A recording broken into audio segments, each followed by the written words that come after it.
سەبارەت بە بودجەی پەرەپێدانی پارێزگاکان کە لە بەرکەوتەی ئیدارەی گەرمیان نزیکەی 12 ملیار و نیوە کە دانراوە وەکو بەشی ئیدارەی گەرمیان کە دابەش کراوە بەسەر قایمقامێتی قەزای کەلار و کفری و ناحیەکانی دەوروبەری ئەوەی ڕەچاوی ژمارەی دانیشتوان کراوە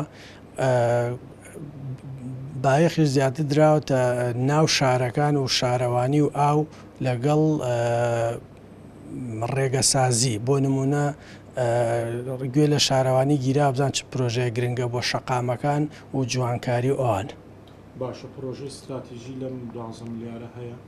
وەڵی ئێمە زیاتر بایەخ وەکو بەوە دراوە ڕێگاسازی لە ناو شار و شەقامە ئەوانەیە و استراتیژی وەکو پرۆژێکی سیادیمان داخل کردووە کە ڕاکێشانی کارەبای بۆ 20 گوندی سنووری ئیدارەی گەرمە. باشە کاگامیار لەم 12 ملیارەوە چ پرۆژەیەکی ڕاگیرا و بەگەڕەخەنەوە زیاتر ئەمە بۆ پرۆژەی تازەیە بۆ پرۆژەی ڕاگیراو نیە.